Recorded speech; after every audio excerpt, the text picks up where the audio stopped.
And we're live. Thank you for joining the Untitled Studios podcast, Chatterbox number 12. Oh boy. We actually have Engelhardt back in my house with me broadcasting, so Well, you hear hello. different voices because I'm having issues. And No. we have Detroit Call with us again. Hello.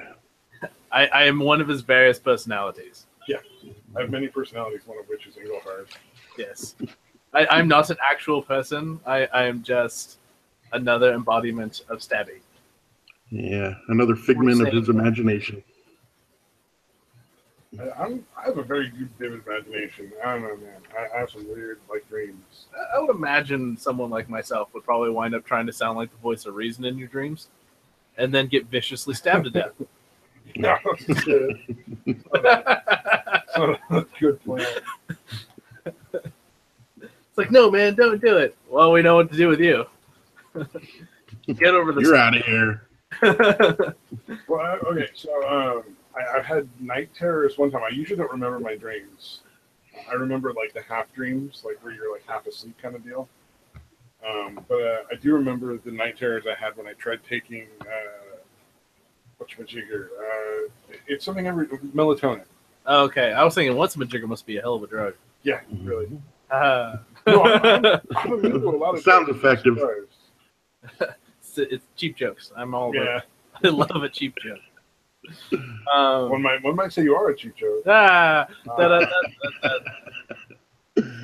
Kind of set yourself up for that one, dude. I willingly. I'm going to lob this one in there, Stabby. Just go for the ribs. Work the gut. Oh God! But anyway, it was it was night terrors, and the dream that I had that freaked me out was I was literally just walking around town, ripping people apart, and it was super graphic. Dude. And I was just grab people by the shoulders and just tear them in half, and, rip their head off and arms off, and beat them with their arms. Oh, that's intense. It was so graphic. Yeah, that's so realistic, and it just it ruined me for the rest of that night and week. Yeah, I don't have many night terrors, but in mine, I'm usually running away from shit like that. Oh, I hate those dreams. I don't have a lot where I'm running away from stuff. Apparently, I'm more afraid of me than I am of anything else. I guess. Tell me, there's a real Stabby that's more freakish than what you show the world. Oh God, that sounds terrible. I don't know. That is terrifying. Yeah. I didn't get in a lot of fights when I was a kid, but I did turn some kid's face purple once. That felt really bad. I mean, did you paint it purple or did? No, I punched him in the side of the head hard enough that he fell over and started rolling away. Oh, fun! Yeah. He was getting in the way of somebody who I was kicking. Good Lord! I wasn't kicking him very hard. And this was in grade school, so it wasn't like I could kick or hit very hard. Well, I guess I could. His face turned purple, but it was the weirdest fight. So it was me. It was this dude that I used to be really good friends with. And his method. I had a friend like that too, dude. Every once in a while, I just beat him up for no reason. Well, it happens sometimes in grade school. Little kids just get in fights. I never kicked the shit out of my friends before. He did it. It wasn't he started. Oh, okay, fine. Yeah. Go ahead. No, like I said, I had the same thing, man. I had a friend of mine for some reason, just every 2 or 3 months, dude, I would just end up beating him up for some reason, dude. And then we'd be back being friends again. Yeah, it was a weird love-hate kind of thing, I guess. So this was as a kid? Man. Was this as a kid? Oh, yeah. That's would have been. It was when I still lived in New York, so it was younger than 10 years old. Oh, okay. No, I've since broken the habit or found friends that I don't want to kick the shit out of on a regular basis. Yeah. So I think the closest thing I've had, besides the occasional wrestling with your friends, is the slaps giving from How I Met Your Mother. No, I've never heard of that. Please tell me you know. I don't. Oh, good. I've watched the show, but I don't watch it that much, dude. So there's, for anyone who does know, they'll probably know exactly what I'm talking about. But for those who don't, please watch the slaps giving episode, and it's pretty much, and I'm gonna butcher this horribly, where two of the characters. This is how particular I know this. Two of the characters slap the shit out of each other, and it's kind of a game where they just if one slaps the other one, they owe the other person to slap. and so you kind of it's this giving back and forth. And Sounds so like a horrible I game. just took that Raw topic and then did that with a friend of mine, where we just in the most interesting or funny ways possible slap the shit out of each other. Wow. And this happened for like well over a year, and it wasn't until my graduation day where I could get a good slap on him. I held it for 3 months, and on my graduation day from graduating college, I walk up to him and just crack him in the face, and it was beautiful. Like, it was because there's so many friends that knew I've been holding on to that slap for like months, and so everyone was anticipating it. So it's this weirdest thing ever. That is really bizarre. I've never thought of doing that. But here's the funny part: is that once I did it, there's like a few people that missed it, and they're like, "Oh shit!" Like I can't. I've been sitting around for 3 months waiting for it. Yeah. Damn, dude. I mean, like, we're not like busting teeth or anything, but it's you try to go. It's a good solid slap. Yeah. I'm always really worried about like that kind of thing because like I'm really big, and I would actually be genuinely concerned that if I wasn't careful, I would really hurt somebody. Oh yeah. So, Yeah. See, the thing is, I'm not a big guy. yeah. Well, I mean, but you're average size. Yeah. Yeah. You're And so not, I like, still small. You're not. I still yeah. pull my punches a little bit, but Yeah. you know, a good sounding slap is effective. Well, I mean, so I was in a dance class one time, and I had the dance teacher be like, "You got to stop tensing your shoulders," because he practiced something with me. And I'm like, I'm not tensing my shoulders. And apparently, it's just that muscular. Well, no, because there's just not a lot of fat here. Yeah. All across your, what is it, the deltoid or trapezoid or whatever it is, the shoulder muscle between your neck and your arm, your shoulder. And so, like, because I carry so much weight and there's not fat on top of the muscle, it seems a lot firmer than it should be. Mm-hmm. And he was just like, "Oh, never mind." You just have really broad, awesome shoulders. I just want to rub them. Oh, And then it got really bad, like a bad fan fiction. yeah, really. I'm gonna tell you how this dude fought because this is actually really funny. So this dude's method of fighting was to back up a good 10, 15 feet, lower his head, and fucking charge. Like a fucking bull. Dude, that's awesome. It was the worst thing. And so, like, after, like, the 5th or 6th time that I knocked him down, because, like, all you had to do was just move aside and stick your foot out. Yeah. It wasn't really even a fight at that point. Yeah. I was just kicking him a little bit. I wasn't kicking hard. I was just like, just stay down, dude. You're not going to win. You're just a matador by that point. No, when it was starting to get, it was like, okay, this is boring now. Yeah. Well, what you do is you hold your shirt out. Yeah, really? And you really hope. Get yourself a. Sorry. Oh, go ahead. Go ahead. I stepped on it, dude. Go ahead. That's you got to make sure it's like a red shirt, and you got to make sure his name is Toro. Well, I didn't plan the fight, so I didn't have a lot of stuff with it. Yeah. Ole! You go the Bug Bunny route and just put an anvil behind it, dude. If it would have got him to stop charging, like, because at a certain point, like, if I feel bad because I'm fighting my friend. Yeah. And I'm totally winning, like, really bad because he's just doesn't know what the fuck you're embarrassing him, essentially. Yeah. And or so more or less, he's embarrassing himself, but you're helping. Yeah, and so I just kicked him a little bit. I'm like, just stop getting up, man. You lost. See, and then the other kid got in between me and him, and just like, I don't know, I wasn't expecting it. Mm-hmm. So my response was like to immediately just throw a haymaker. Damn. So like it's like a windmill punch from like way in the back where you just stick your arm out back like comically like in a movie and just Hi-ya! like a baseball bat, but it's your arm. It was really like he should have moved a long time before it connected. There was a lot of time. It's not paying attention. And he was a really little dude, and so it was a bad idea. Oh. Yeah, and then he was out for like a week or something because it was bruised like the whole side of his face. And, damn, dude. Yeah. Yeesh. Yeah, you rocked your friends. Well, I didn't really know the kid as much. Oh, okay. So I imagine he probably egged the fight on. Like maybe he was trying to be friends with the dude. I don't know. Yeah. I got your back, bro. Bam. I fought that dude another time though. There was because he lost that one, so he apparently had to get back, and he got these whole group of people to like keep me from being able to walk away from it. And then he punched me in the face, and then like it didn't hurt. And so I was like looking at him, and he was just like this look of like, oh shit, ran into his eyes. And I just gut punched him because we were little kids, and you don't really have to do much in a fight when you're little kids. and just knocked the wind out of him real hard. And then that was it. Yeah. And other people were like, "Oh, that was kind of lame." Yeah. They're expecting better. You punch a rock. Yeah. Yeah. Well, especially after last time. I mean, he didn't even have a purple face when you were done. What the fuck? It wasn't the same guy. People were expecting more, dude. Yeah. No, nobody knew about the kid because he stayed out for the whole time. Oh, gotcha. Yeah, I heard about it later. Yeah. We want bloodshed and bodies. I was the one who was picked on more than anything else, though, in all honesty, when I was in grade school. I really didn't get in a lot of fights. And then I had some kid bloody my mouth once. It's not like I was like some sort of invincible fucking dude or anything. I got my ass handed to me a lot. Just not by this one guy who was just terrible at fighting and was my friend and just kept trying to fight me. And I'm like, man, maybe you should fight that other dude. Bull rush constantly. Yeah. Oh, hey, it's Akinaro. Hey, man. And yes, I am. I am back again. Not shady. Yeah. I'm not white. Well, I am white, but I don't rap. Because no one needs to see that, and there's not enough booze in the world. Oh, yeah, back again to get creeped out by more Akinaro's lolicon stuff. Yeah, I missed you all.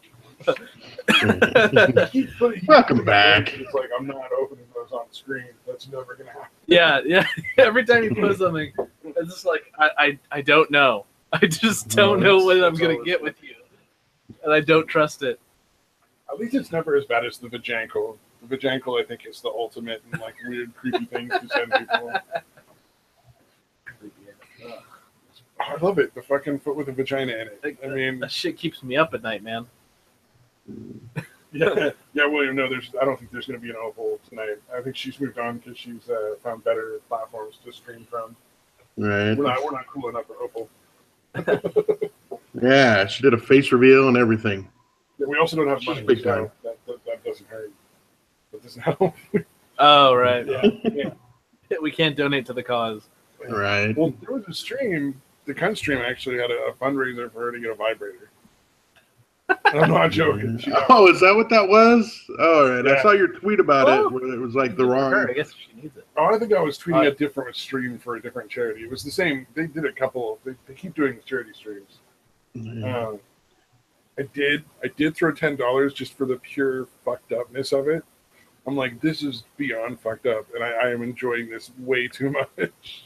Because it's just like that. It's just so twisted that we're doing a charity drive for a fucking sex toy. Just some random shit on the internet.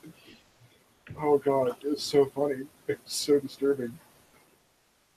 But that's some military dude who always donates tons of money. Came in and just gave like $50 or $60, and yeah, so she got what she was looking for. I don't really care. It's funny though. It seems to be a thing that's happening a lot more often. I've noticed that YouTubers nobody gets money from ads, man. Well, no, they're doing charities. Yeah. They're not. You don't get to a ton of money. For a lot of the charities I see are for other YouTubers now. Yeah. We're like it's more fundraising, I guess, than a charity. It's not like most of them are actually like starving or getting evicted.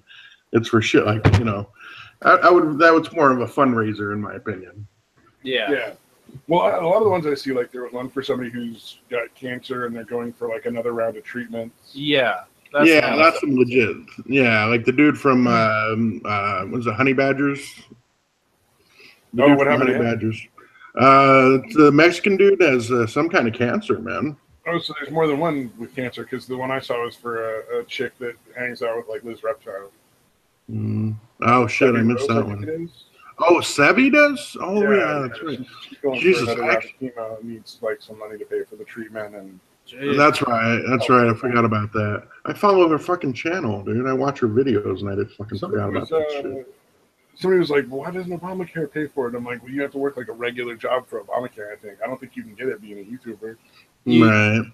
You have to apply for health coverage, but you have to pay out. You have to pay out the end. Yeah. No, I had to do that for several months when I was shifting. I was shifting from temp work to full hire, and the medical coverage I was getting as a temp was garbage. And so, I kind of want to keep my own just for the sake of my conditions and whatnot. Yeah. and also just information. And so I was like, okay, well, I'll keep Kaiser. How much? Kaiser, which is like the medical practice here locally in Maine. It's just cost like hundreds of dollars just like hold on to it, where it's like a fraction of it if you work for a company. Yeah. I was like upwards like almost $400 a month. Yeah. Oh yeah. Yeah, for Cobra. Yeah, not even Cobra, like an actual like full on coverage. Like I could have shipped it to Cobra, but then there's like a bunch of limitations to it. And, oh yeah, yeah. I never opted for Cobra at any of my jobs, so I never knew exactly how it worked. Yeah. I was just like, I'll be fine. There's a huge difference between working for a job where they're required to pay for like a minimum of 50% of the health coverage. Yeah. And not working that kind of job, because then you have to cover the whole 100%. And there's a surprising amount of jobs who actually pay a little bit more than 50%. Yeah. Like my job, where I work, because it's nonprofit, they have a what do you call that? Oh, what was it? When you leave your money, it's a trust fund, I think it is. There's like a living trust or something because somebody left a bunch of money to the company, and the taxes from the trust, essentially, or not the taxes, the interest from the trust pays for all the medical insurance for all the employees. So if you work full time where I work, you don't pay any medical coverage costs. Yeah. Except for you go to Kaiser, you pay your copay or whatever. But and nothing comes out of your check. Nice. The whole time. But just for the employee, not for your whole family. But just for the employee, they're not. Yeah. Which is really good. Oh, hey, Mickey's here. Mickey, Akinara, and William. It's pretty nice to see you guys. Yeah. William is pointing out there's a freaking girl in the side chat for the fundraiser for the chick getting a vibrator who's 20 and talks like a baby. Yeah, but you can't control who's in the side chat of your thing. And I doubt they knew that there was a 12-year-old watching, and that's really a thing for her parents to be worried about, man. Yeah, I mean, this kind of content's a little weird because you can only do so much about it. Yeah. I mean, you can put warnings. You can every once in a while, if we're doing this chat for every 30 minutes, hey, this is who we are. This is what we do for anyone under 18. This is, we kind of talk a little bit. So you can give disclaimers, but if they're gonna watch, they're gonna watch. Oh, and man, even me, I was there for the conception of the internet. I would say I probably saw way more porn at 12 than probably most people did when they were my age prior to the internet. Oh, the conception. And I'm sure at this point now it's just fucking anal fisting and they've seen it all at fucking 12. just diluted. It's all just jaded, and I've seen it all. I just get some real shit right now. Before they even actually start fucking, they're fucking experts on the shit. I mean, all you have to do is click yes, I am over 18. There's it's not like there's a camera that takes a picture and checks you against the driver's license database to check you have to put your thumb on a scanner or something like that. Right. Here, scan in to receive porn. 18-year-old to get to a Disney site. Yeah. Yeah, I am impressed by how staunchly Stenchever holds on to his hatred of Opal, though. It's impressive. Yeah, some people don't like other people, man. Yeah. Yeah, I mean, I wasn't a fan, but I didn't hate her. I mean, well, I shouldn't. Yeah. Well, I think the consensus is she was entertaining, but I don't know that she's necessarily the right fit for this stream. Yeah, I don't think her being a regular would have fit very well. You know? I'm going to try to find other people to join in occasionally and just to make it a little more interesting. And see, and I can understand that because it's very particular, pairing of people. We want to drive a certain way. And so having certain people might go along with that well, or some people you might want to do in spoonfuls. As I was kind of saying a little bit earlier. Have a little serving. It's just every once in a while, it'd be probably great to have her back on here, but, as a regular, then maybe a bit different. We're the most ghetto version of, the Joe Rogan podcast in the world. I am happy with that. That is the best. We just have random, weird fuckers from the internet show up. Nobody famous. Oh, somebody get Mr. Matoker on here, by the way. Yeah. Let's make some phone calls. Yeah. Let's get Sargon of Akkad. I'm sure he'll do it in. Right. I can maybe get Base Mama, dude, but even that's really iffy. Yeah, Base Mama's cool. She likes me. Yeah. You know what? I might ask her, dude, because I think she might do it. I mean, she definitely hearts a lot of my comments on her videos, dude. She's aware of who I am, at least, so She might do it. Oh, it is her birthday. Yeah, a reminder that's the Mama's birthday guy. Always. Come stream with the birthday guy. Whenever I'm on a base mama stream, I always wish her a happy birthday because it just used to irritate the hell out of her, and now it's just like This is the thing. it's what I do.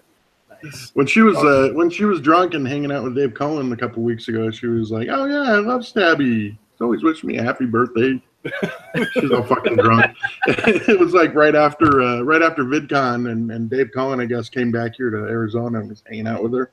And they're at a bar in Central Phoenix, dude, and she was like live streaming from there.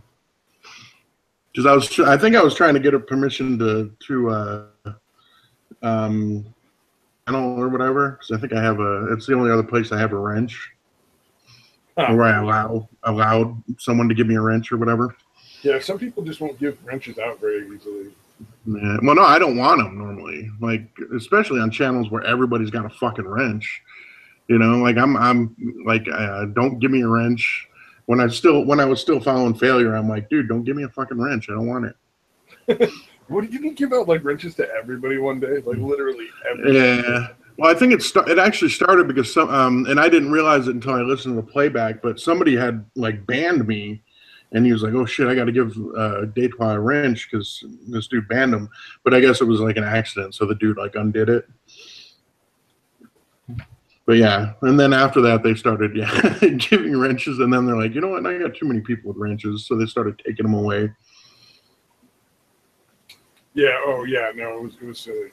So this is my well-versed knowledge in what the hell you guys are talking about. Oh, sorry. We're talking about other people on YouTube who do a lot of streams. Yeah. Of all of them, failure accomplished, I think, is the biggest one.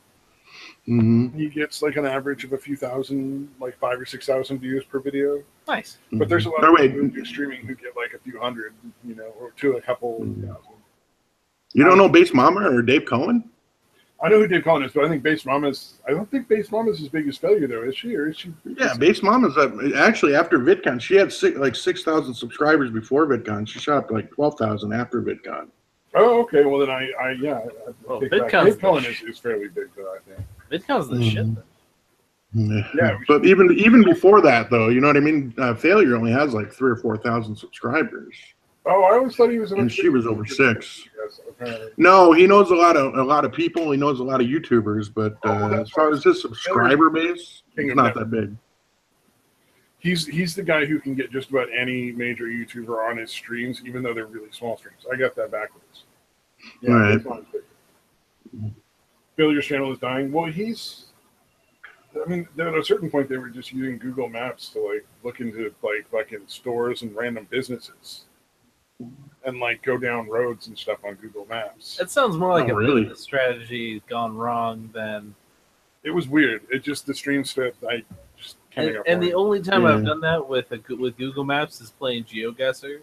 Well, yeah, but that's we did that here. The only time I would like. But we didn't do it all the time. Like it was like the same thing for like 4 or 5 streams before. I was just like, I'm not gonna click on the link anymore. Yeah. I don't know. Getting too into fucking criticizing YouTubers, which I kind of want to avoid. Mm-hmm. I don't care if they get mad. I just don't fucking want to do the drama. Yeah, you don't want the drama. You don't want to have to. Drama. He's a nice guy. He's not a bad guy. Isn't this high school? Yeah, really. He's got like 5 viewers. So really, who are we to talk about? Yeah, I know. Bad stuff. 2 of them, which are probably us. Yeah, we have such integrity, dude. Yes, we hold ourselves to a high standard. Thank you. Oh man. Yeah, video gaming is the perfect time to listen to like streams like that where you just put people in the background. Mickey has a very good point. Well, I would love to have people play video games to the sounds of my soothing voice. Yes, there you go. Oh, we should talk about the thing we saw with Congress. Mm-hmm. Oh yeah, I think I sent you. Fire away. Yeah, definitely about time. Oh, go ahead. You want to set it up? Or? Yeah, I'll set it up here real quick. So essentially, Congress had a hearing talking about freedom of speech and what's going on with college campuses where they're, people have been arrested for stuff. People are being kicked out of school for talking. And it's just like, and it's not like abusive or hateful things. It's just stuff that doesn't coincide with left-wing ideology. Mm-hmm. And so they had, who was it? They had wasn't Milo Yiannopoulos. It was Ben Shapiro and Adam Carolla were the two that I knew offhand. and they had a couple of other people from other schools that were not having the same issues that kind of stood up against it. Mm-hmm. And it was really interesting because it was interesting to see the same sort of politics being attempted to be played by one of the Congress people there. But it was nice to see that there were actually more congressmen there that were like, no, we're just going to ignore that and not really give it any sort of attention. Right. At least the part that I caught. Right. Yeah, there was. They're actually talking. Too. Right. Yeah, and I just, it's kind of funny because some of those guys that were kind of talking around it are some of the people that were at universities that were doing the bullshit that they were talking about. Those guys were backpedaling so fucking hard. Yeah. I thought that was interesting. But yeah, I like Shapiro. I love Ben Shapiro, man, because that dude's really usually on point with his fucking, you know what I mean? He's always really prepared for anything like that. I don't agree with a lot of Ben Shapiro's ideals, but when it comes to making a sound, logical argument, there's nobody better at doing it on the fly. Yeah, exactly. Thank you for saying what I wanted to say way better than I was saying it. If I can pick apart. Yeah. And sometimes he is wrong. Like you know, I mean, sometimes the stuff he's talking about isn't right. But he's so sharp and on the fucking ball, and he's funny too, which does hurt, you know. Yeah, for a guy wearing a yarmulke, you don't usually find that level of humor, dude. No, a guy that actually always wears a yarmulke. Yes, so he's wearing a yarmulke. Is not funny. Funny juice. I don't know, man. What? Well, you know what I'm saying, dude. Yeah, no. You name one Jew that's in show business. You can't do it, dude. Yeah, they're not in show business. They run show business. Thank you. Yeah, I mean, we all heard Mel Gibson. Sugar tits. I'm working on stereotypes here. That's the base of my humor. Well, yeah, it's both. They're in it and they run it. I know. There was an interesting thing about it that I don't know if you caught, but I looked up some stuff. There was a lady there who was talking about how like racism, and there was a couple of people who kept being like, and racist incidences are on a huge rise, and they're getting terrible on campuses. And she actually made the mistake of stating a number of how many incidences there were according to like whatever foundation from the last year. Mm-hmm. There's 159 racist incidences. Mm-hmm. Mm-hmm. Well, there's over 4,000 colleges, so how is that a huge fucking rise? That's one incident at 3.75% of the colleges in the country. Yeah, and how many of them turned out to be self-inflicted?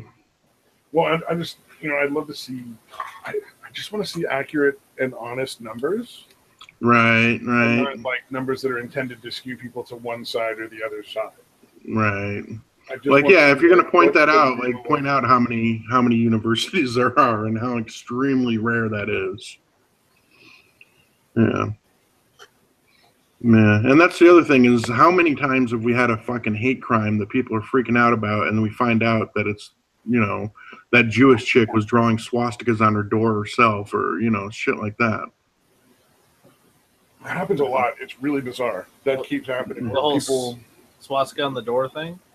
Yeah, that was a while ago, dude. But there was some chick. Death threats. People fake death threats on multiple occasions. There's been people who like drew on racist symbols in order to freak their own school out because they wanted to draw attention to racism, but they were the only ones committing it. Right. So, like, but we know it's out there. We're just doing it because, like, no, it's not necessarily out there at least not in the volume you think it is, and you're the only one actually fucking doing something like physical, visceral that people can fucking see. To me, it kind of falls under the same thing as like the false rape allegations. Is you just make it harder for like the real victims to get any real like attention or justice or like help. Yeah, exactly. Because now I think like, oh, it's going to be another hoax. Like that's what I think now. I'm like, I bet it was them doing it to themselves. Happens. I mean, I have no doubt in my mind there are definitely like racist crimes that happen on college campuses. I'd be shocked if there weren't. Yeah, definitely. But I want to know. But I think it's incredible. Like you said, I think it's incredibly rare. Oh, the one they brought was fucking bizarre. Like it sounded like one of the ones that could end up being fake, but I'm not sure. It was some black chick got elected student council president. Hey, Lotus, what's up? Hey, Lotus Wolf. Oh, and the thing that got me was the crime sounded so absurd that I wondered if it was like a real thing that happened or if it was another one of the fake ones. Right. So this girl got elected college president or whatever, student body president, black girl. And then the next day there were like bananas hung from nooses all over the school. Jesus. And there were like, Oh, wow. what was it? And there were like symbols from like the university that's well known for being racist. I'm like, who fucking signs that? Number one, Right. it would have to be really dumb, which I'm not saying is impossible. Yeah, I mean, Yeah, which doesn't mean it didn't happen, but yeah, it's probably a hoax, dude. But I just kind of wonder, like, I mean, if it is real, obviously, you want to get the people who are responsible and punish them. But like, it just sounds so fucking weird. I don't know. I don't know. Like, I always, many a time I've sat there and go, like, they can't be this stupid. Yeah, well, yeah. And then every single time I tell myself that, I get surprised. Well, and there was the guy that fucking got really high and like murdered his imaginary friend and then turned himself into the police too. So yeah, see, that's a thing. That's the That thing guy. that exists. That is fucking one of the greatest things I've ever heard, dude. This is the degree That's all of I know, stupid that sadly. exists on the planet. Like, All I know about that book, unfortunately. Yeah, that's enough of the story, dude. That's all I need from You're that good story, there. dude. It's science. We don't need any more of that. Yeah. No details required. Any details would probably just drag it down. So that's perfect, dude. Yeah, exactly. Mickey says that was me. Yeah, I knew it. Fucking Miggy. Damn. That would be awesome. Awkward silence. Yep. Yeah. Let's fill the silence. Oh, my brain is just fried right now. Stop it. But yeah, dude, on that thing, Adam Carolla made a really good point that when he and Dr. Drew went out back 10, 15 years ago, none of that shit happened. None of the protests or any of that shit. He's like, we didn't have any. He's like, we expressed some pretty out there opinions, and we got none of this. And he's like, now 15 years later, what the hell happened? Yeah, that's just the one thing I would definitely like to see is people being able to handle having their ideas challenged on colleges. Yeah, that was the whole point. It's not supposed to be that they're like a right-wing haven or a left-wing haven. They're supposed to be places where you go to be introduced to new ideas and learn how to think and learn how to use logic and be educated in the stuff that you really want to learn for your career. Yeah. Oh man, that's some scary talk right there. Yeah. I don't know. If Commie? No, it wouldn't be commie. Never mind. Warning. Yeah. But yeah, well, no, that was the thing. Is they used to invite people deliberately that they disagreed with just to argue with them to kind of, hear what they had to say and counter it, Oh, yeah, absolutely. you still see me hanging out with this guy. Yeah. and that's the part that's kind of weird, though. Why can't people who don't have necessarily the identical politics hang out anymore? Oh, because I secretly hate your guts. They secretly. Yeah. It's like just below the surface. This channel is the only thing that keeps us together. It's like the love child. That's the only thing. We don't want to ruin that, so we have to stick together. You're staying together for the Love Child channel. Yeah, exactly. Yeah, really. Well, we've done a lot of videos on this channel over like a couple of years, so man, we got to get along for the sake of the channel, definitely. Exactly. When the channel's 18, you guys can split up. Once the channel moves out. Once the channel starts making money, then we'll have to argue over who owns the channel. Your channel's favorite. Yeah, we'll have to make a poll out there and see like who likes who the best. For our newest members who don't know and who haven't seen any of our old videos, Class Holes is a guy that used to do a lot of stuff with us, and I'm pretty sure he would still win, even though he doesn't do anything with us anymore. Like, I don't care. You guys are all losers, except for Class. He's the best. He always kicked our ass at games. So. Yeah, he was really good at video games. Also, the baby. Yeah. Some of his sketches were all right. Although I guess, I didn't know who the hell he was when I started watching that long ass video. But yeah, some of his sketches were pretty goddamn funny too. You keep reminding me that I need to break that video down into smaller videos with a 5-hour-long video that's a collection of all of the intros to the Hangouts we used to do. Yeah. And It's I really do. like even just like parts. Yeah. Like, at least parts. But the one thing is that's 5 hours of content. That's intense. 5 hours that I can't stop laughing for the whole 5 hours. Yeah. Dude, I'm a huge fan, and I still haven't made it through that thing, dude. Oh yeah, I know. I'm not at all surprised.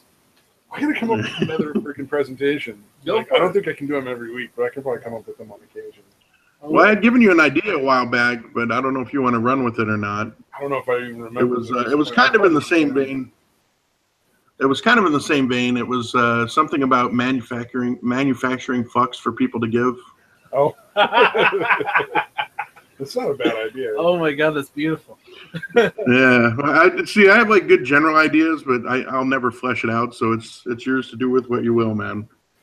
Oh man, I've got ideas for fucking either movies or books. Some of the stuff I have are really good ideas for like movies, and some of the stuff I have are good ideas. You're for wanting to do books. that skit thing. You're probably still writing for. Oh, I gotta do the skit thing. That's right. The fucking what do you call it? Oh, Come on. The documentary that's not really it's sort of like a documentary about a documentary, but the whole thing is bullshit. It's like the mockumentary concept. That one, yeah. That one, I gotta Or do it's that. like the having control of the plot kind of deal. My problem right now is like fucking every day at noon I take this meloxicam and then I take weird half naps for like 2 hours after that. Damn. Yeah, it just fucks me up.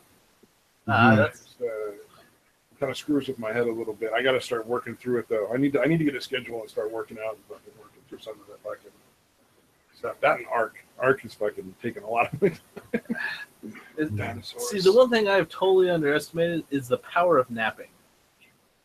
God, I love napping. I don't take advantage of it as much as I should, but it's just so damn good. Yeah. Dude, I love a midday nap, dude. I usually get most of the dreams that I remember when I take a nap in the afternoon, dude. For me, it's more like surprise naps. I'll lay down because I feel a little tired, and then I'll watch a YouTube video, and then it's over. Yeah. Like, oh, that was a half-an-hour video. What happened? I don't remember any of it now. It's Like, nodded off. You either nodded off or it was the aliens, probing you again. One of the two. I hope it was the aliens. You haven't had a good probing in a while. Mining Stabby for his flatulence. Yeah, really. I stole that joke from Paul, though. I did the movie Paul. I don't know if anyone's ever seen that one. What? You're not completely original all the time? Come on, man. No, but he had a really good point, though. I'm not straight Like, gimmicky why at are all. aliens always probing assholes? What are they learning from butts? I mean, it's like there's only so much you can learn after a certain point, and then the butt is solved. You know everything about the butt. Yeah, and if they were that advanced, it seems like they could have figured out the butts like immediate and pretty much instantly, Yeah. So they must have been mining flatulence, dude. They must be. It must be. Maybe the methane is like It's helpful. fucking helpful. Yeah. One thing was it when I wake up like from a nap, I wake up like a zombie. It's Mike like is playing video games instead of joining us. what? Man. Okay, so yeah, real quick, we got to step aside. Mike's being an asshole and not jumping on this freaking podcast and being our fourth guy. 4D Mike? Yeah. Yeah, that guy's disappeared. He hasn't been here in a few weeks. Ship it in. Did Opal scare him off too? That I don't know. It only scared me off for a week, okay? Sorry. I'm just kidding. Wow. But Mike engaged with her at least. Asked her about her daddy issues inappropriately. It was great. Oh yeah. I think I was there for that one. Yeah, I'm pretty sure you were. We're all like, Jesus, Mike. I think we were all thinking it, but holy shit, you said it. Well, maybe Mike was a little more interested in Opal. I don't know. Yeah, he was engaging. Opal scares Lotus too, huh? Her crazy fits his crazy. Sure, why not? I don't care. Yeah, why not? I mean, Why that not? sounds great. Yeah, thumbs up. All systems go. Oh man. Anyways, sidestep over. The best way I've seen handling a nap was when someone has pounded an energy drink or coffee or something like that, and then powered down for like 30 minutes. And so, mind you, this is in the middle of graveyard, so falling asleep is definitely 10 times easier than, say, like midday. Yeah. But they'll pass out for like 30 minutes, alarm goes off. About that time, the caffeine kicks in. And so instead of being a zombie, they're ready to kick some ass and take some names, and so they just pop right away. So I don't know. It's not bad. Doesn't work for everybody. I was at the point where when I was working graveyard shift, I was just nodding off at random. And that was like one of the things where I was really happy to get to working at sleepover nights where I am now, so I don't have to worry about like that. That's what I'm supposed to do. Yeah. You know, I go in and I just check everybody and make sure they're in their beds and then go to sleep. But yeah, no, I was starting to get to be like, I'm getting old, man. I can't fucking do that. Staying up all night's not fun anymore. Yeah, Lotus is scared by Opal as well, apparently. It was very Twilight Zone. You mean Twilight the book? No, God no. No, it was relatively entertaining. Oh, okay. So it could be nothing like Twilight. Damn. I gotta take a moment. Do you ever have somebody try to convince you that the Twilight movies are fucking great? I've watched all of them now. I wanted to see how the story ended because it was such an awful story.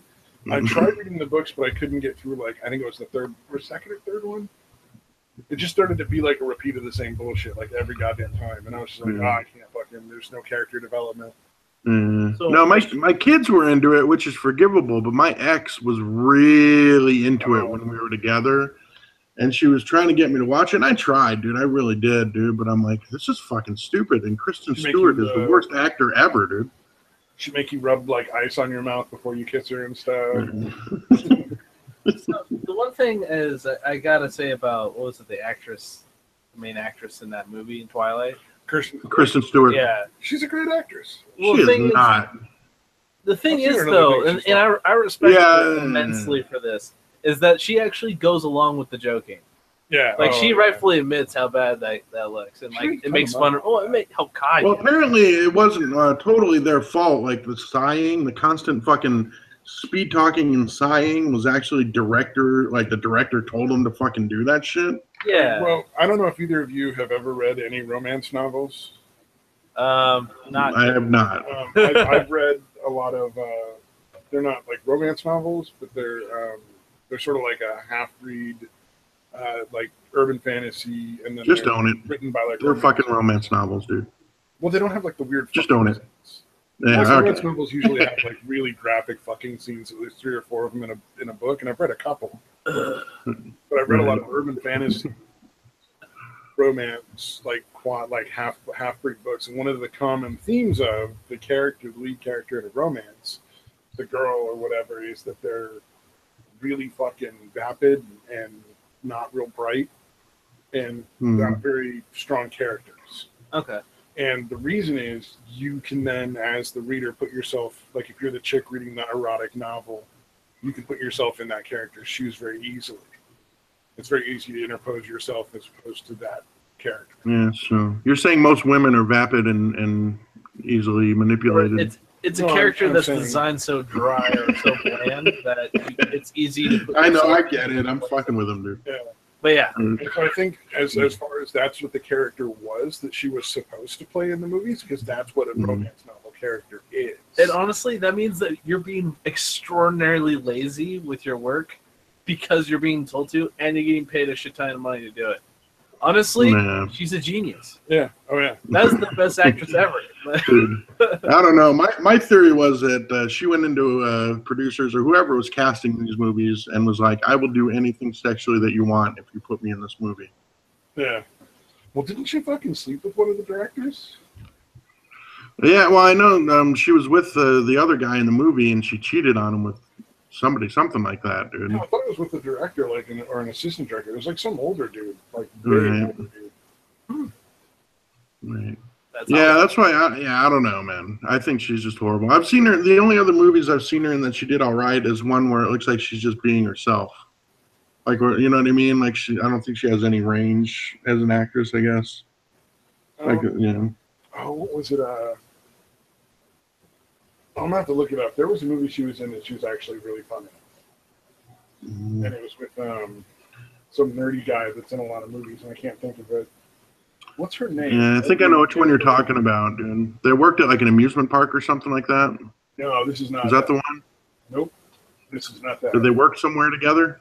Nope. Is that a movie, or am I making that up? That is a movie, and it's okay. All right. Yeah, see, that one I thought she wasn't that bad, but I thought she was really just playing herself essentially, and that's why it wasn't that bad. You're talking about what's the Adventureland? Yeah. Yeah, she was basically she was playing a character who was fucking some married guy. She was like the side action for a married guy, and then this other guy starts working at the amusement park. They all work out together, and she falls for the nerdy guy that just started working there. The one I'm talking about is called American Ultra, and it's based off of comic book, I think, series, where like a guy is like basically a CIA sleeper agent but doesn't know it, and then suddenly gets like triggered and just goes on like a rampage, killing all these like bad evil spies and stuff. And it's super fun. She plays his girlfriend in the movie, and it's the main character is Jesse Eisenberg, who was, if anybody's seen the movie with Woody Harrelson about the zombies, Zombieland. He's the nerdy guy in that. Yeah, or the Social Network guy, the guy that played Zuckerberg. Yeah, and it's a super great movie. American Ultra. It's barely got any notice, and it's one of the best movies I've seen in a long time. All right. I might give her another chance, dude. But well, she might not check it out. Much to do with that movie. It's super fun. Just the way she played that character in the Twilight things was just so fucking awful. Like, I was resentful. You know, I was like, this is fucking horrible, and she's really bad. Yeah. Oh, yeah. Well, you know, the thing is, I think that actors a lot of times end up in like one iconic role, and it's either like a really good role or a really terrible role, and then unfairly typecast is like, well, that's all they can do. Oh, and it's just, right. I feel like it's unfortunate. Very much like the Star Wars effect for everybody besides Harrison Ford. Yeah. And actually, like one thing that's nice is Mark Hamill doing the voice of Joker. Yeah. Yeah, it's like the one thing is like I never knew that for the longest time. Yeah, me neither. Yeah. And so it's I probably found out within the last year or so. I found that out, dude. Yeah.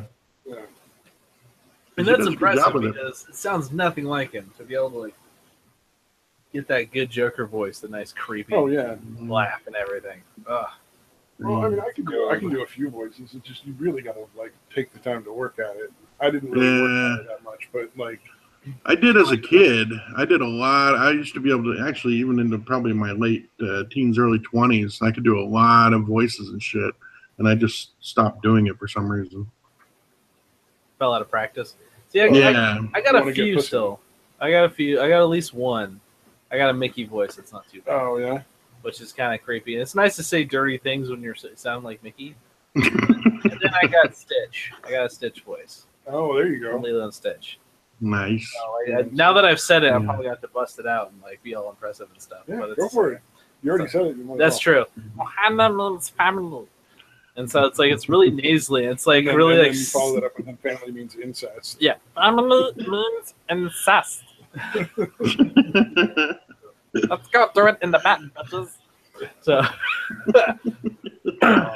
Oh man, I used to be able to do a really good job of Sean Connery, or it was more of an impression of Daryl Hammond doing an impression of Sean Connery. I used to be able to do that really well. You remember Daryl Hammond when he would do the Sean Connery for Celebrity Jeopardy on Saturday Night Live? Oh, I haven't really watched a lot of Saturday Night Live. This was back when Daryl Hammond was on there, which would have been who else was on there back then? That had to be like at least 15 years ago. I just don't remember it. You know what I mean? Like, I'm sure they were fucking hilarious. It was the one where they'd have words like it would say S words and he'd read it as swords, or if it said therapist, he'd read it as the rapists. Shit like that. Or the pen is mightier, he'd be like, I'm about to ask you about the penis mightier. So fucking reading the pen is mightier as penis mightier. Will it really mighty my penis, man? See, that used to be a lot better, dude. I used to be a lot better with that accent or with that impression. It really shows like how much effort goes into being able to do that. Right. Yeah, you got to do it pretty regularly, dude. Oh, yeah. Well, although it was one of my plans to like whenever you fucking you and Engelhardt say goodnight and mount each other on the way out. I was gonna do a thing where I read lyrics from like Alice in Chains songs, but in that voice. There you go. Yeah, like reading them like poetry. You know what I mean? Oh, they are like poetry, really. I don't know. If I've always thought that it's like poetry set to verse. Most music is. Yeah. Well, I mean, because you read, some of theirs, a lot of the original Nirvana shit, Soundgarden, a lot of it's really poetic. There was and about heroin a lot of times. Go figure. I'm trying to think of who sang it. An ode to cocaine. So Johnny Cash, that's who it was. Johnny Cash did a cover of "Hurt."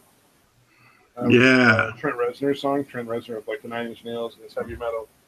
But it was interesting. It's really interesting to see how you can take the same lyrics and really easily convert them from like something that's heavy metal to like country, and have it really still have like a really deep, meaningful sort of like resonance if it's a good song. You see, I love that. Actually, yeah, Johnny Cash's version actually has a lot more feeling and a lot more.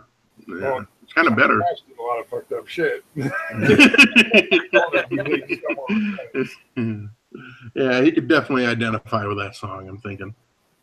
Yeah, that's the interesting thing is he did a lot of drugs and he had a lot of regrets and he screwed a lot of shit up in his life. Yeah. Well, they were kind of like the original rock stars back then, like him and Hank Williams and them. Yeah, it was just starting to be a thing. Well, that's kind of fade now, weirdly. Like it's starting to become more like a niche market thing for musicians and not as much of a mass market thing. I mean, there's people who are mass marketed, but I wouldn't call them musicians. I would call them performers. Yeah, the pop type ones. They're not really musically talented in a lot of cases. Stadium dancing and singing. Yeah, they're pretty and they can dance and kind of sing. Yeah, and I don't, and they basically there's like 4 or 5 people that basically write like 90% of the hits right now. Because and that's why they all sound the same. Yeah, it's like they've got the formula down now, and how to crank out the hits. Yeah, it's like 3 old Swedish guys and like 1 lady from Germany or something, I think. That's crazy. It's like 4 or 5 people that write all the hit songs. Yeah, that's nuts. Because that's a lot of royalties on all those songs, man. They must be fucking loaded. Oh, I'm sure. Yeah, I can only imagine. That's got to be just a gold mine. Imbued with diamonds. Every song is written by the same 2 guys. Wow. So they took the other girl out of it. No, there's like 2 guys that write the majority of them. And we wonder why our music sounds so similar. There's a book called The Song Machine that explains the whole thing. But yeah, essentially there's like a couple of dudes who basically write the majority of all the songs that you hear. Yeah, and the way it works is they write the song, they sell it, they make a buttload of cash, but they don't ever get the credit. And what happens is the supposed artist will come in and change 1 or 2 words and then take a third of the profit. And so it's essentially the saying in the musical industry is change a word, make a third. Wow. Because a third goes to the record company, a third goes to the song creators because they write like the lyrics and the music. And then the performers get a third because they come in and be like, I want that to be the. I want to be able to make my third. Yeah. I don't fault them, man. Like, you're gonna make your money, and they're really good at performing. So, good for them. Yeah. That must be great to be a songwriter because they, like I said, they make a shitload of money even getting just a third of that action, Well, and they're unknown. I would fucking love that, dude. What feels kind of sad to me is you don't get songs like Hallelujah anymore, though. Where like this dude wrote like probably in total, the guy that wrote Hallelujah wrote something like 385 verses. Wow. And refined it over the course of like 20 years until he got it down to the song we now know. Huh. That's crazy. And so basically he spent like, that was his life's work, that song. And it's a beautiful song, but like, I don't think you're going to get the same level of like attention and care from the mainstream artists like you used to. Right. Because he wasn't. Yeah, they're going to crank them out, dude. Yeah. But, that's hard to come by nowadays. You can still find it in like the niches. You just have to like, it's harder to find like the really meaningful songs, but you can find them. They're just like people who get like 100,000 followers on YouTube. Right. You got to really search them out because they're not getting promoted by anybody but themselves, basically. Yeah, exactly. Yeah.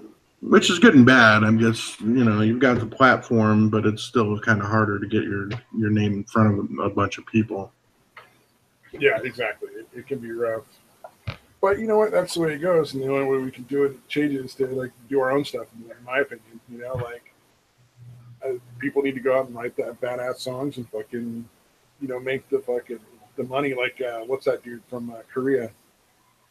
Psy, Gangnam Style. Oh yeah. Oh yeah. That dude's been writing music forever. That was his that's a song he wrote and he made, and the big fucking hit. Mm-hmm. It wasn't done by anybody in the record companies. Yeah. Because at this point, they really need to just go out of business. Right. Fuck people so bad. Yeah. It is pretty fucked up. Well, they used to. So it used to be they would take the majority of the money from album sales. Yeah. So like you would do all this work. You would, as an artist, you would do all this work. You could write a song. You could write like a dozen songs, produce an album, go in, record it.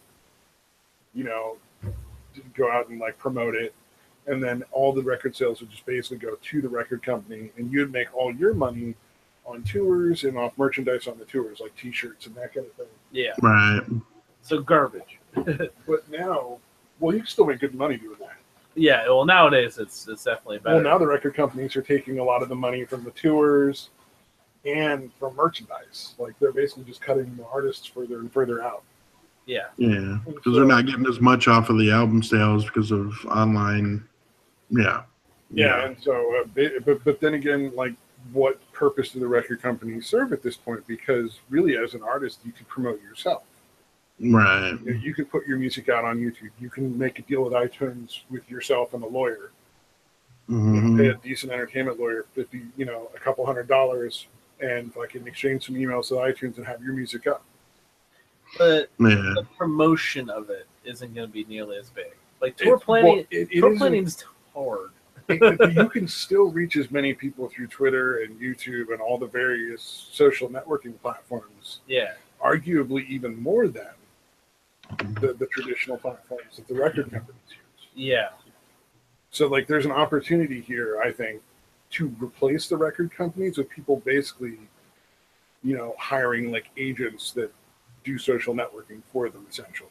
Yeah. Yeah, people that aren't going to get a cut of the profits, that just get paid to do what they do, like hourly or whatever the fuck, however they get paid. People who would get paid a good amount of money, but aren't going to take the majority of the artist's profit. The person who's actually doing the real creation. Yeah. It's not so much of the record company being irrelevant, because what the record company is supposed to probably be offering is that service. Yeah, they're supposed to offer the person who's going to run their social media. Oh yeah, but they're not. Get them all. Yeah, and that's the issue. That's the real issue, is that the record companies that are currently in power, and then have those strings to pull on those ins, aren't giving the artists any anything right now. And so it's like, or as much as they probably should. And so that's really that's the bigger deal there, is that they kind of the record companies that are currently in here probably shouldn't be in power because. Well, have you ever seen any of the things about like the contracts they write and stuff? I'm sure it's just Garbo. Like basically, legal like jargon. no, it's like they'll make deals with like artists who don't realize that they're signing up for it, where it's like, and we'll own all the property rights for your stuff. Because Akinawa points out, like using those tracks in radios and films, Yeah. that can make good money too. And they'll basically the record company will own the rights to the song as well as get all the profits, and they'll be like, and you'll have to work with us for the rest of your natural life. Yeah.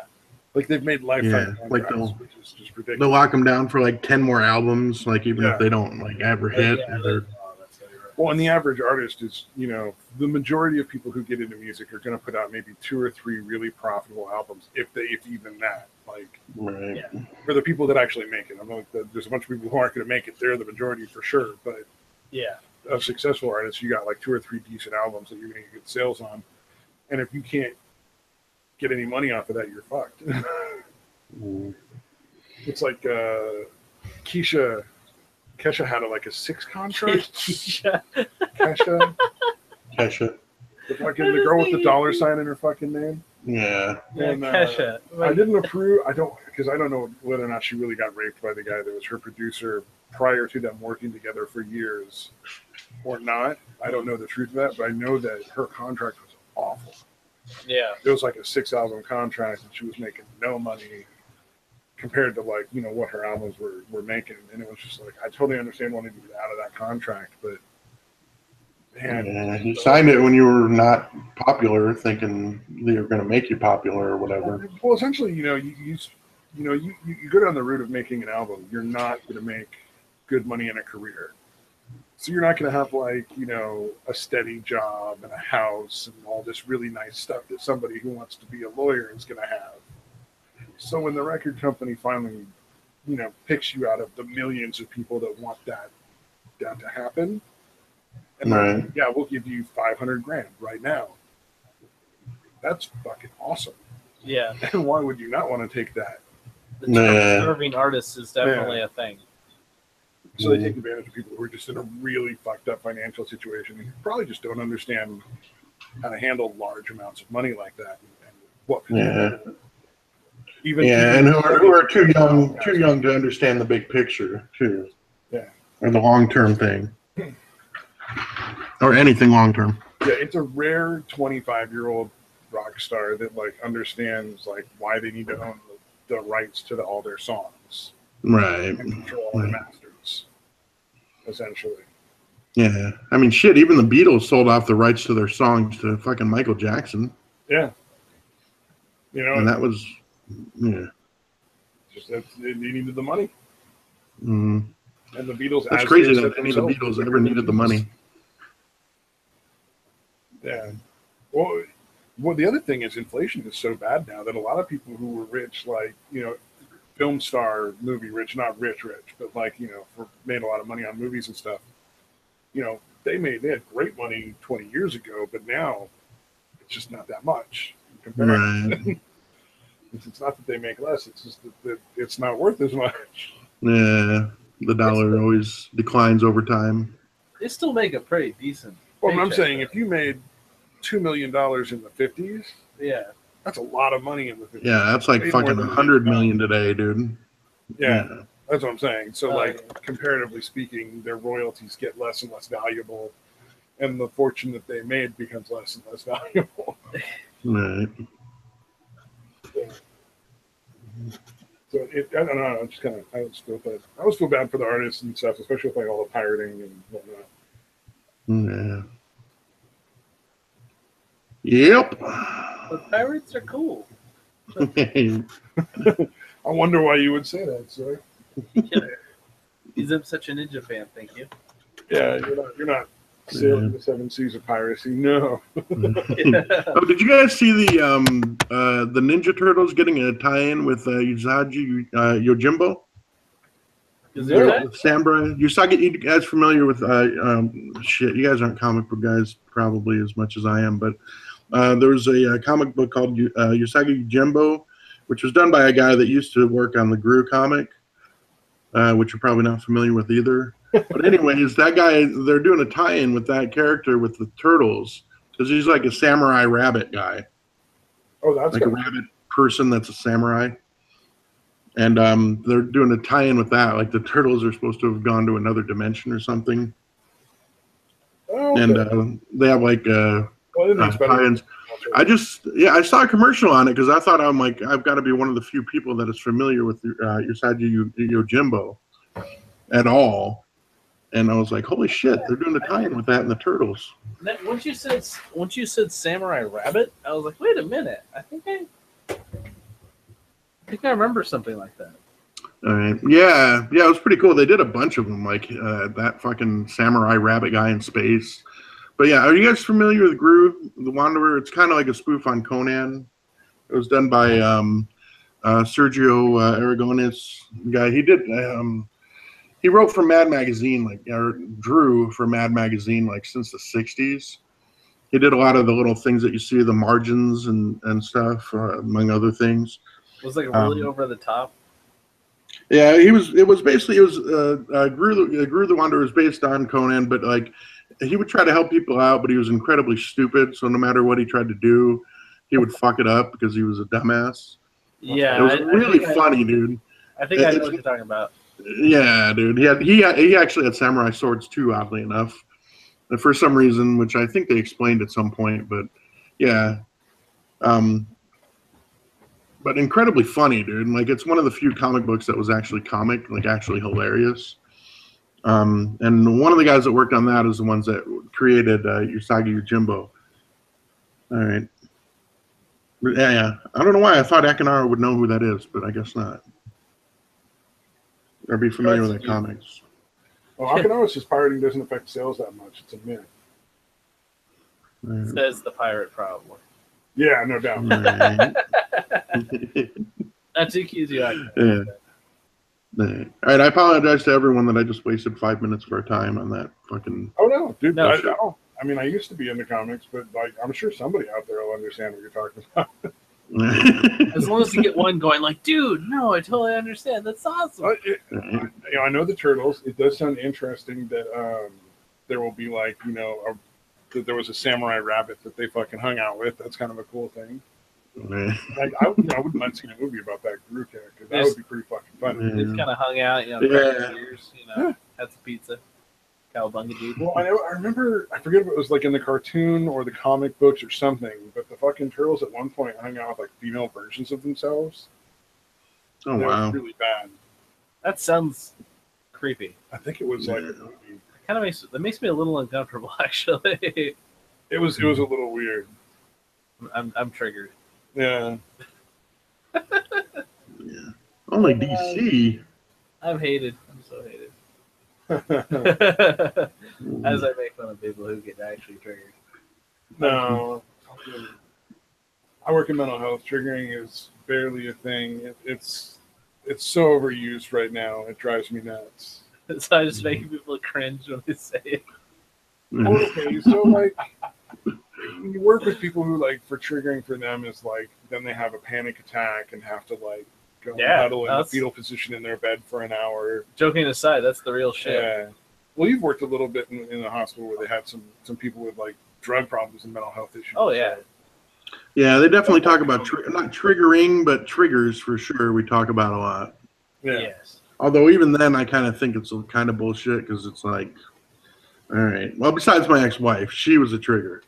She definitely got me high plenty of times, dude. But even then, I mean, that was still my choice, though. It was kind of my point. You know what I mean? I think with everything to do with triggering, to a certain extent, I think the people that really get triggers are the combat veterans who firecrackers put them back in combat mode and suddenly they're fucking under the bed. Yeah, PTSD shit. And shit. Yeah, right. Do it. That's scary, man. That's a scary thought to be programmed that way. Yeah, I was kind of thinking about that earlier, going back to the people that liberated the concentration camps during World War II. How do you go from seeing that kind of fucking horrific shit to going back and fucking working in an office or something, dude? Yeah. It's surreal, man. I would imagine it's got to be surreal. It's got to take a while to just get to the point where it doesn't seem like a dream or a lack of reality. Yeah, exactly. You're oh shit, dude. That shit's gonna happen again. Hey, Garrett. Hey, Carrot's here. Nice. What's up, buddy? Garrett's like the king of all chats. He's like in every chat. He has all the wrenches. It's crazy. So we're among royalty. I believe we gave him his 30th wrench. Yes. Well, hello there, Carrot. Nice to meet you. But when I first started having panic attacks, it was a really surreal moment for me to come down off of them and be like, "Oh my god!" So that's what that's fucking like. This is like, oh my, I've never fully understood what it was like for the clients that I'd have to walk through them. It's always just been like, all right, so we're going to take these steps and we're going to do this and that, and see which technique helps you to calm down. And then suddenly I'm like, oh, fucking, this is really awful. Like, I didn't actually how fucking bad experiencing this was. Wow. That's some shit. Yes. 38 wrenches. Yeah, I still never had what would be described as a panic attack. Well, my depression was more an eye thing than anxiety, so that's probably why Well, I mean, I never experienced it. just picture like if you had an adrenaline response to something. Like when adrenaline kicks in and you go into fight or flight mode, and like you're not really like you run or you fight. Yeah, there's no real enemy there, but you have that same experience. It's like that feeling. More intense. It's a little more intense than that, but it's essentially like that. It's there's nobody, no reason. That sounds terrifying, dude. Your brain tries to find a reason. Oh man. And so essentially, it's like you think you're gonna die. Jesus, dude. So, like, but you don't know from what, basically. Well, for me, I always think it's gonna be like a heart attack. Oh, gotcha. For other people, it'll be like they feel like they can't breathe, so they think they're gonna suffocate. Yeah. There's a whole fucking Garrett's got it right. Imagine like you're dying and there's nothing you can do to calm yourself down. Yeah. Jesus, dude. So like essentially you just you like huddle up with your fucking arms over your chest like you're dead already, fucking in a fetal position. Yeah, I couldn't handle it if it went that far, dude. Even just any level of anxiety, I really struggle with, like, because I'm not used to it. Because I don't get anxious about hardly anything. So when I do actually get anxious, like I don't deal with it well. So I can't imagine. Oh yeah. It going all the way to panic attack. You know, like I said, I'm very comfortable with depression. Depression definitely feels like home for me, but anxiety does not. Yeah, Garrett in the chat in all caps. It feels like that. There's no other way to explain it. Garrett, believe me, I have panic attacks. I'm trying my best. Yeah, no, it's one of those things that's difficult to explain where anybody's going to understand. I mean, I kind of get it, but it's like me trying to explain what it's like being in active addiction. Like, if you haven't really experienced it, it's really hard to fucking understand. Yeah. Yeah, it's definitely one of those things where it's just like, you can somewhat get the concept of it to the point of like when someone else is dealing with it, you're not going to be a total dick about it. Right. You're going to want to help. Well, I've never been a total dick when people were having panic attacks when I helped them out before. I just never fully understood the depth of the feeling. Yeah. And that they really thought they were going to die. And so it's like you understood that it's important enough that like I need to take care of them. Yeah, but outside of that, it's like now when you've actually experienced it, you're like, oh wait, hold on, this is fucking 100,000 times worse than I could have probably anticipated. Ever. And that's what I was saying. It was super surreal the first time I had a panic attack and realized what it was. Because I'd had them prior to that, but I just honestly thought I was dying. And I just didn't die. So, like finally, you come back. There's this moment of just like, it's almost like relief, but it's just like you feel so much better because you felt so bad. But then there's this surreal moment of like, man, what just happened to me? Like, is this real life anymore? Am I really here? Like, what's going on?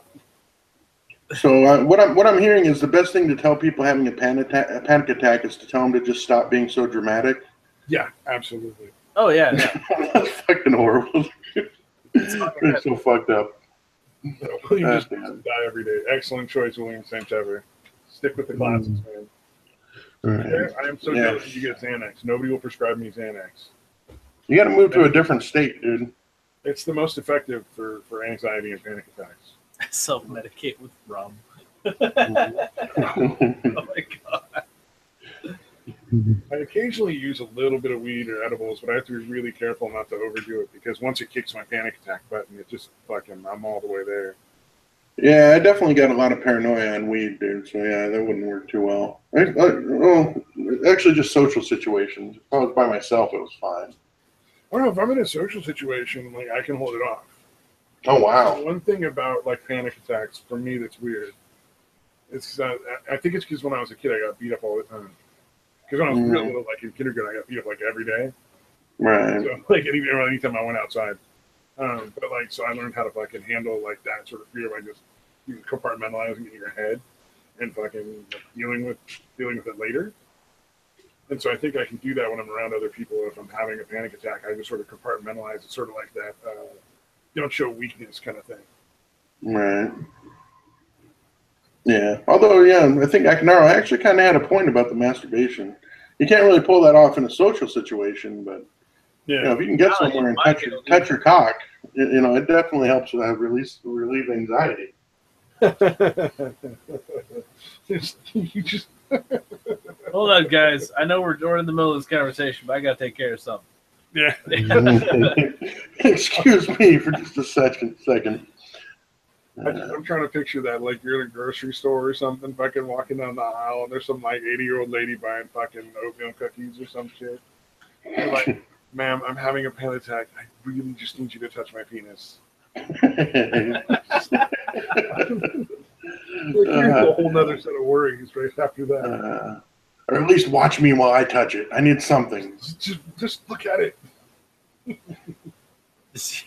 Oh man! Give it a cute nickname, dude. Do something. How you know I don't know what I need, but just do something. I like Akinaro's thing. Cock rings with vibrators on them, with like a remote control. Yeah. Hey, Akinaro's a solution guy. Good job. It's a way to think outside the box. I always used like deep breathing exercises and would just like be there with the person and be like, you know, it's gonna pass. You just need to, you know, breathe through it. Remember to take slow, deep breaths and just, you know, work through like the physical aspects and the mental aspects. Yeah, that's what I tell people. I'm like, you know, if you slow down your physical body, the mind will follow. Like you take the deep breaths, even if you're still panicking, you work on the deep breaths, and it automatically calms your body down, which calms your mind down. Exactly. Yeah. I kind of feel bad because my ex would get those all the time, and I thought she might have actually, you know, she was an attention-seeking person, so I think she did fake that shit. But maybe not. Maybe I'm a fucking asshole. It could be both. A little bit of the credit on that one. Yeah. Oh, for chat was saying if you don't have Xanax, try Benadryl. I have Ativan or lorazepam, depending on what you want to call it. Ativan. And it's essentially like fucking half-strength Xanax. Ativan. What, Benadryl is? No. Oh, Ativan. Sorry. Ativan or lorazepam. Okay. Yeah, which is what I have. Okay. That was. What are you doing? Taking your medications as prescribed, dude? I've never heard of such a thing. Yeah, no, I take prescribed medications for it. Yeah. No, I mean as prescribed, like as written was the joke I was making. Because I would generally take, you know, 30-day supplies within 4 or 5 days. Yeah. Are you saying Benadryl, the antihistamine? If you have nothing else, because it'll make you sleepy. So if you're having okay. You can take a Benadryl, and you have no other option, and it'll start to knock you out and sort of like dull everything a little bit. Gotcha. Although I noticed when I took Benadryl, because I used to get hives sometimes really, really bad, and I noticed like I would just keep eating Benadryl until it went away, basically, and I kind of felt like high almost, dude. Well, yeah, I wonder if that's it's not the same thing when you're having a panic attack, though. Right. You're talking about interacting, like a totally different set of interacting chemicals. Right. Whereas with the Benadryl, it's just dealing with adrenaline, which is like a natural thing that your body is already designed to filter out. So when you start getting the sleepy feelings, you can like, what do you call it? Your body kicks over and just naturally filters it out because it's conflicting things. Oh, gotcha. Okay. Yeah. Makes sense. Yeah, alprazolam is Xanax. And 1 milligram is a big fucking dose of Xanax. Mhm. Although some people take fucking Xanax bars, which are like 4 or 5 milligrams at a pop, but Good I lord. never needed more than like a half a milligram. Yeah. No, my brother's wife works at a pharmacy, and they'd have people. She was like, people would call in asking for their fucking Xanny bars, like literally saying, "I need my Xanny bars." Yeah. Oh, for some of the people with it really bad, they need it. And yeah. I never took that though. I know it is a benzo, right? I think somebody was asking it's that. benzodiazepine. Yeah.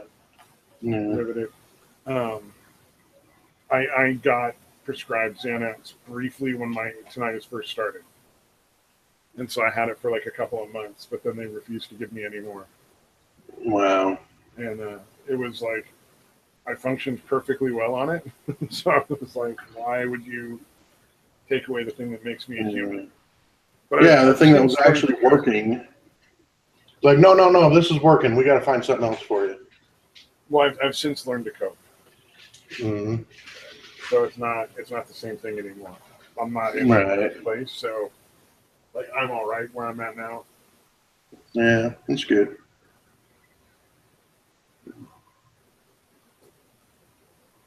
Yeah, definitely takes a lot more work though, learning how to cope and dealing with the shit yourself as opposed to just taking a pill. But it is definitely more rewarding, I'll tell you that much. Panic attacks aren't something you can do that with as easily. Like depression and anxiety. And so like I've been working on the anxiety. Anxiety. But the panic attacks is like, man, it's like snap your fingers and boom, you're in it. Wow. I've had a hit when I'm in the middle of driving somewhere. That's the fucking worst. Jesus Christ. Crazy shit. You're like driving down the road and you're like, I'm going to die. And I'm really going to die. I can't fucking do two things at once. Jesus. Yeah, Xanax withdrawals, Carrot makes a good point. Xanax withdrawals can be really dangerous, benzodiazepines. So if you do step off of things like Xanax and whatnot, you definitely want to follow your doctor's directions. And taper off. Taper it off, yeah. Yeah, I remember, I think my first rehab, they were giving me that shit. Phenobarbital, I think it is. Does that sound familiar? Yeah, that sounds really familiar. I've never taken it, but I think I've had clients that take it occasionally. Yeah, I think they gave it to everybody that was in there for some reason. Because, I mean, my main thing was opiates, but my first rehab, I had pretty much everything in my system. Oh, yeah? When there's alcohol or... Because I think the phenobarbital is more for alcohol withdrawals, which can fucking kill you, apparently. And mine were mainly the opiate withdrawals, which is... You want to die, but it doesn't generally kill you. Yeah. It's like being really sick. Yeah. It's like the worst flu ever where you think you're going to, that flu where you think you're going to die. It's about 10 times worse than that. That's opiate withdrawal. Well, I mean... Carrot's leaving already. God damn it. I missed it. Alcohol. Bye, Carrot. To be fine. Yeah. What was it? Alcohol withdrawals can kill people, though, right? I mean, yeah. From alcohol, absolutely. Like they go. Yeah, they get shaky because I've seen people in the rehab, even with all the medications, fucking shaking like crazy, dude. Yeah. But it only lasts like maybe 2 or 3 days, apparently. But yeah. I had a guy that was telling us about it. He was like, because I guess he would detox at home sometimes. And like he was talking about, he was like, yeah, and then my wife would be like, hey, do you think you can take out the trash? And then he'd be like, oh, why the fuck did you ask me that? And then he'd be like, you know what, even just saying that with my mouth was like the most exhausting thing I ever did. Even telling her, no, I can't take out the trash was fucking exhausting. Oh, yeah. Yeah. Although on the opiates, I remember sitting in bed and like with so little energy, I'm like, can I make it to the toilet to shit, or should I just shit right here in bed? Well, I've heard that was the way one guy described depression to me, though. He was like, depression is, like normal people be like, man, I gotta go to the bathroom. I don't want to get up. Like people with really bad depression be like, man, I gotta go to the bathroom. I guess this is where I'm going. Mm-hmm. Just like they just like don't care. Yeah. Because it's everything so bad anyway. It's like fucking whatever, man. Yeah, I never got there, but Oh yeah, no, I'm it's different levels. I mean, I've worked with people that have like been so depressed they just threw themselves out of like moving cars. Wow. So they'll be like, getting a ride somewhere and just be like, I want to die now, and just fucking dive out the car and shit. Wow. No, my suicide attempts are always planned out. There's always pills or something. Taking a shitload of pills. Oh, there you go. That's always a popular one. Yeah. Oh yeah. Like I think I took like a whole thing of like Unisom because I thought that would kill me. I think it was like Unisom. 48 pills, the sleeping pills.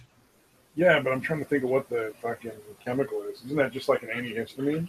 I think that's more of a barbiturate actually. I think it's the same because I was like hallucinating. Like I remember I was throwing Well, if up. you take enough antihistamine, you'll fucking hallucinate then. Yeah. No, it could. Yeah, then it could be. But yeah, I remember I was like, I was throwing up in the toilet and I had flushed it or whatever, and I was looking down in there and there was like a little bit of spittle and shit, but it formed like a fucking skull face and shit, like a literal fucking skull face. It was Oh weird. wow. And then I remember I was talking to my brother, and then fucking he was like sitting on the couch next to me, but he was sitting up like his butt was on the back of the couch instead of like on the seat of the couch. And then all of a sudden, I open my eyes and look up, and he's not there. Like I just had a whole fucking conversation with the dude, and it was all in my fucking head. You must have taken. Okay, so some of it is diphenhydramine, which is Benadryl, but some of them are doxylamine succinate, Mm, and I think it's also an antihistamine, but I think it's like a different level. mm. But the point is, it didn't kill me. Yeah, no, that's what I was just saying. Like, I don't think that was very likely to kill you just because of what it was. It's just antihistamines. Yeah, I don't know. I guess I figured because they're sleeping pills. Oh Yeah, no, I didn't research it. if you were to take like, What was that?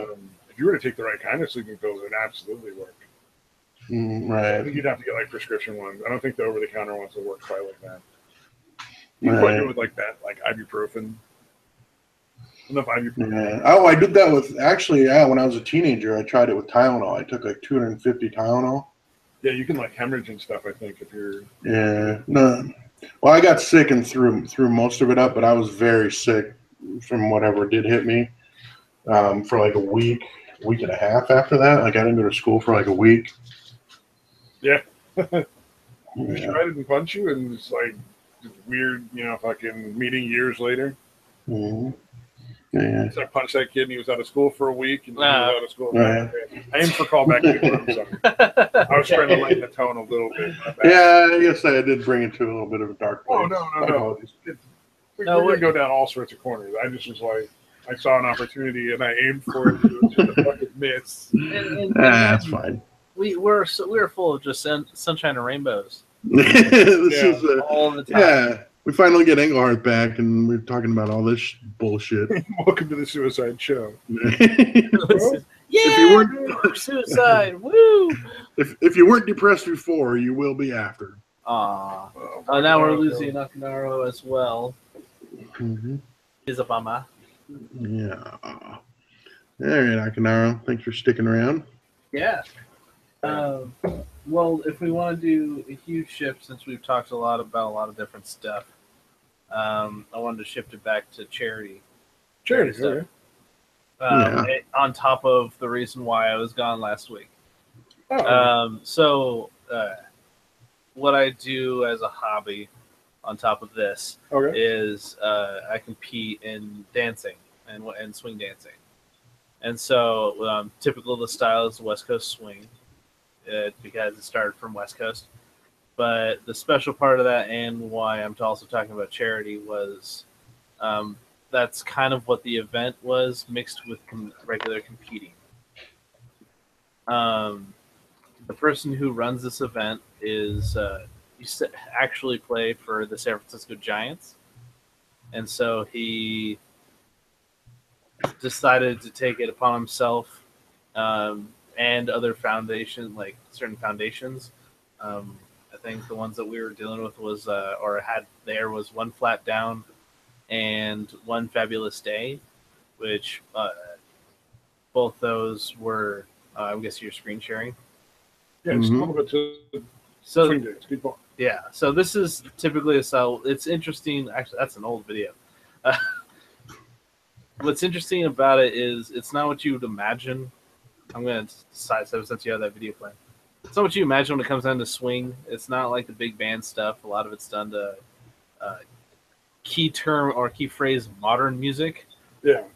Because it started back in roughly the 50s and then stuck around through most of that till now. So if you imagine what was modern music all the way through those time periods, it's typically danced to that. So you can dance from something that is big band to hustle music to jazz and blues to Michael Jackson Right. now to what you hear on the radio. So now with the video done, I'll finish off what I was saying. So that was kind of what the weekend was for, even though we did have competitions and stuff like that. The main stage of the weekend was we did a big charity comp. Oh, cool. Where pretty much half the proceeds, and we had like several hundred people competing. Just half the proceeds to that went to these foundations. It was actually really nice. Because a lot of the times when it comes down to it, and I do a decent amount of competitions each year, is that's really what it's about. It brings you travel to all these places, you do your comps, you see some friends, and then you leave. Yeah. And so it's nice to take a weekend to actually, you are still kind of there to compete, but then you kind of realize like how important it is to like spend time doing that. Yeah. To focus on like other people who might need you, and all you have to do is just do something you already enjoy. Yeah. So it's kind of like doing something you enjoy and actually being of service to others as well. Yeah. Yeah. Nice. So it's nice little check mark into feeling like you're doing something good for the world. Right. I've been hitting you with a link and asking you for money, so you know. Yeah, and it's something like that. I mean, if you guys want to actively check out the style of dancing and the foundations that I'm talking about, please do so. But I will not berate you or bombard you with links. Yeah. I mean, I guess we can always put it in like the little under part of a video, but that's you can also For the like 4 people that watch our videos. and for anyone else. Hopefully there's somebody else, but there's also a thing called Google. Yeah, true that. Well, you know, at least it's a better cause than a vibrator. So. That's true. It is a much better cause than a vibrator. Damn. That stream is so funny. I don't know why, but I just that vibrator stream is so hilarious. I just have a fucked up sense of humor, I think. So it didn't really take them long, though, right? If some dude ended up donating like $50. Well, I mean, yeah, I mean, she was really only looking for like $75 for a good one, I guess. I don't know. You probably just saw that and he's like, "Hey, I need to end this quick." Yeah. Here's $50. Right. Peaked at 7 tonight. Oh, peaked at 7 viewers. Yeah, I don't know. We're actually slowly gaining people. Anybody who's interested in coming on, also, by the way, next week, let me know through Twitter if you're interested, and we'll try to get you in. And honestly, it's another comp weekend for me, so I'll be down. I'll be several hours away.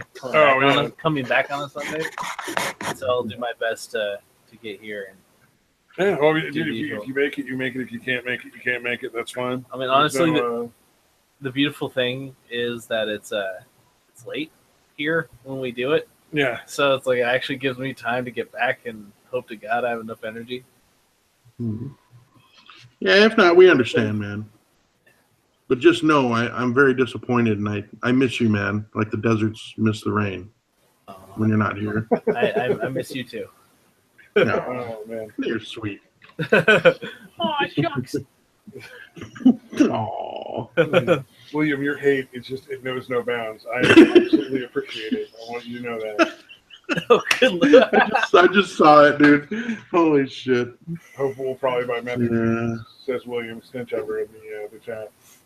Damn, and, we appreciate that. It reminds me of Class Holes a little bit. Yeah, man, a little bit of a warm, we missed that. That's warm, fuzzy feeling. Oh, man. Mm-mm. Would you buy meth and then cookies? I don't know a lot about. It's the one drug I never tried. Oh, meth is one that scares the shit out of me, man. I'd never do that shit. But to which Yeah. order do you purchase meth and cookies? So you got to be purchasing the meth first. You sure? Because don't you want to make sure you have good cookies?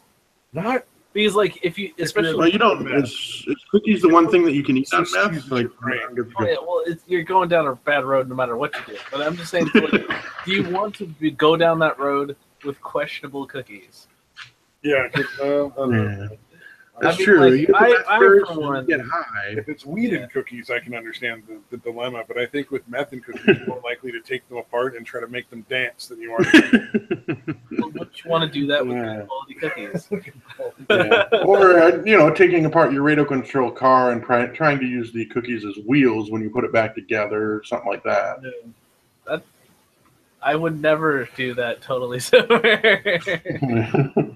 Think about what would happen if I took the wheels off this RC car and put Yeah, cookies. so it would be kind of fun. Yeah, it would end horribly and slightly messy, but it would be worth it. See, I saw too many things like that. I saw a lot of people that were really fucked up on meth, and that's why I never tried it. I'm like, wow, you've been cleaning your kitchen for 45 minutes, and it was already clean. That looks like fun. Or again, the guy that did, in fact, he didn't do anything with cookies and wheels, but he definitely was taking apart his fucking radio control car and trying to put it back together. Yeah, I'll just pass, man. The people that always end up arrested and in jail and fucked over are the people that have done meth for like do it forever, and I just don't want to. Yeah. Well, I never took that job with the lady that ran hookers because it was just like I don't want to end up in jail. Yeah.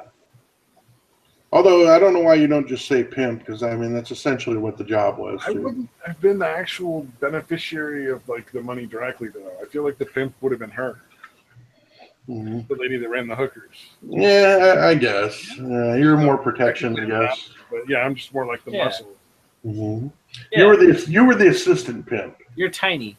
The assistant pimp. They call you tiny. The pimp in training. Yeah.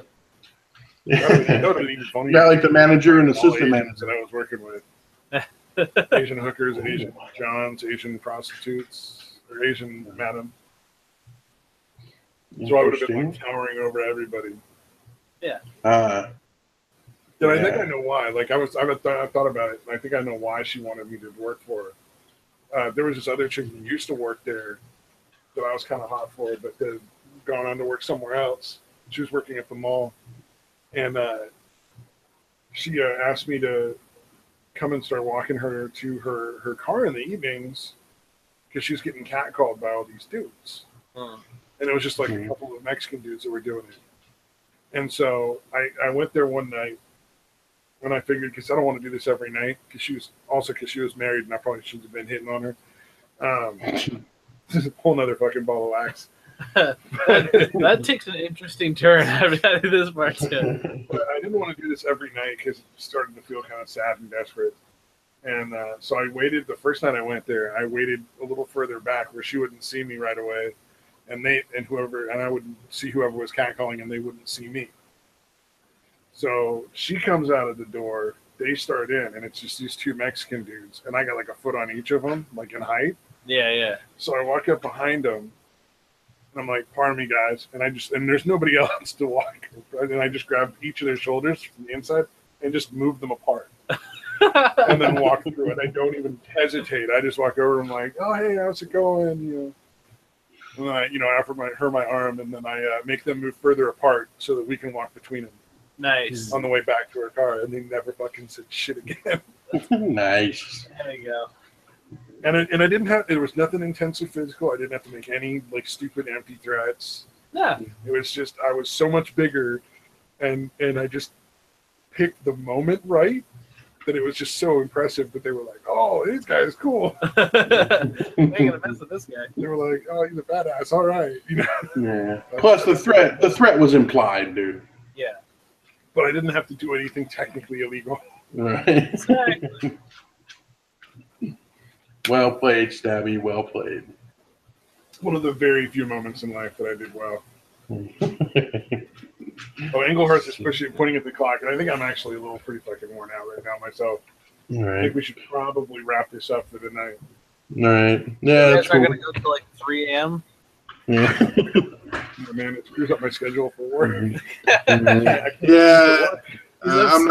I'm not feeling it tonight either, so that's cool. Well, and I'm also wondering if maybe at some point I might start trying to do another hangout during the week too, like during the daytime at one point. All right. Yeah, that'd be interesting, Just dude. rotating different people and do them at like different times. Yeah. So that's that was kind of. I know you probably work in Englehearth. But, I'm Monday through Friday. yeah, during but I the have all day. this time in the week, and I'm like, well, I might as well do some more hangouts, maybe get some more viewers and stuff. Yeah. Plus, it would be easier. It's the reason I don't ask. I'm hesitant to ask Base Mom is because it's like 10:30 on a Sunday. So Yeah. like I think I'd have a lot better shot at having her agree to it if it was during the week or something. Well, then I'm thinking, maybe like a Tuesday or something afternoon would be good. Yeah. Yeah, man, I'd be down for sure. I got nothing else going on, unfortunately. I love the fucking enthusiasm. I got nothing else to do. This is all I have, is what I'm saying, dude. I'm holding this by a thread. Please. Yeah. Let me stay. Well, we went camping this week, but I mean, other than that, I got nothing. Oh, well, at least you got your kid to hang out with. Yeah, this is true. That's kind of like, yeah, but he wants to do other than with me. Yeah, he's a teenager now, so he's like, hey, you're not going to play the game today, right? Yeah. Oh, man. Yeah, all right. He's all right, but yeah. But we will connect on Twitter and have figure that out, flesh out better. To anybody who's still listening in the chat, there may be other hangouts coming along. And then we'll let Englehearth finally go home. I can go home and get some sleep. Yeah, make sure you give Stabby a good mounting before you go, though, if you can, if you're up. Oh, you know it. I'm pretty gassy, man. That's not going to go well. No, I break just the seal and just fly off. I just imagined. No, I'm just gonna just jump on top of you and then just dry hump you until you fall into submission, then run off. I don't know if I would fall into submission. You've jumped on my back before. I don't really move. Yeah. I don't know how that's going to work. This conversation is just called knock. So submission is probably not the right word, but yeah, something can happen. Studios, thank you for joining us and signing off. Hey, bye-bye. Bye-bye.